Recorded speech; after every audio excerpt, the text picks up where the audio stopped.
Bonjour et bienvenue chez Reptiling. Alors aujourd'hui je vais vous parler d'un de mes lézards favoris, le Sauromalus ater, ou plus communément appelé Chocolat.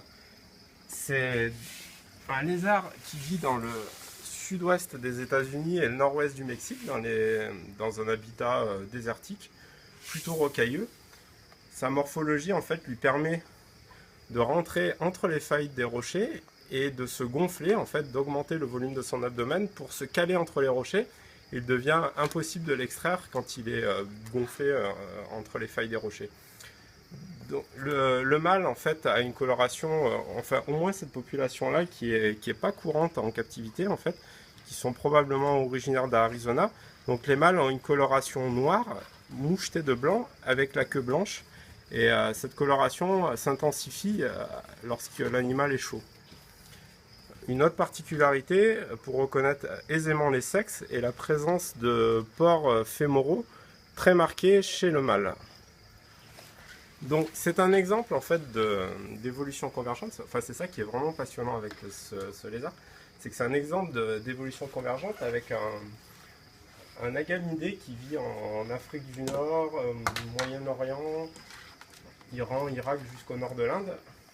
Donc là c'est un Uromastic ornata qui est plutôt originaire d'Égypte, Israël. Donc tous les deux en fait habitent des habitats similaires et ont développé des comportements et des adaptations physiologiques similaires. Ils sont tous les deux herbivores, donc en fait ils ont une glande à sel qui leur permet d'économiser l'eau. Ces deux animaux en fait sont capables de vivre toute l'année sans boire d'eau libre en fait, juste en récupérant l'eau présente dans les végétaux. Et grâce à leur glande à sel, ils arrivent à extraire en fait les sels minéraux en excès présents dans ces végétaux. Donc je pourrais vous faire une autre vidéo où je vous expliquerai les adaptations physiologiques de ces lézards au milieu aride. Enfin, pour ma part, c'est vraiment ce qui me passionne chez ces animaux, c'est leur capacité à endurer la vie dans les milieux extrêmes. Donc je vais vous présenter, puisqu'on est là, je vais vous présenter aussi Ch'touille, notre responsable rongeur et notre gardienne des lézards en tout genre. Ah, voilà.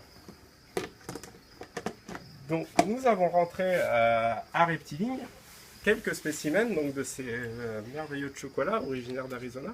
Donc je me répète, mais pas d'Arizona, ceux-là, je dis des bêtises, ceux-là ils sont probablement originaires du Nevada en fait. Ceux d'Arizona, souvent ont le dos en fait un peu plus rouge.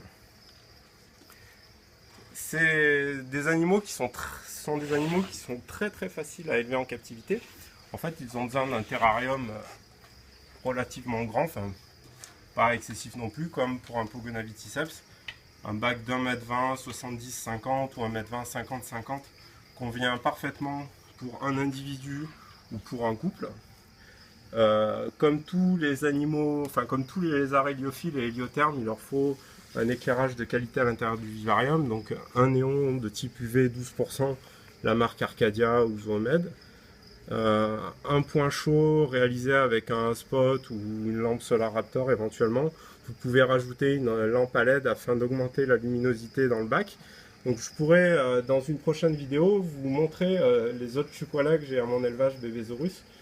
J'en ai une jolie collection et justement je les ai installés avec les nouvelles lampes à LED Arcadia et le rendu de luminosité et de coloration des animaux est vraiment extraordinaire.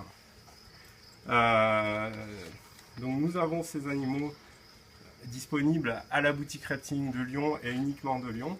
Donc je vous invite à venir les voir pendant qu'il en reste encore parce qu'il n'en reste que 2 ou 3 spécimens disponibles. Donc voilà, je vous dis à bientôt et merci de visionner nos vidéos sur Reptiling.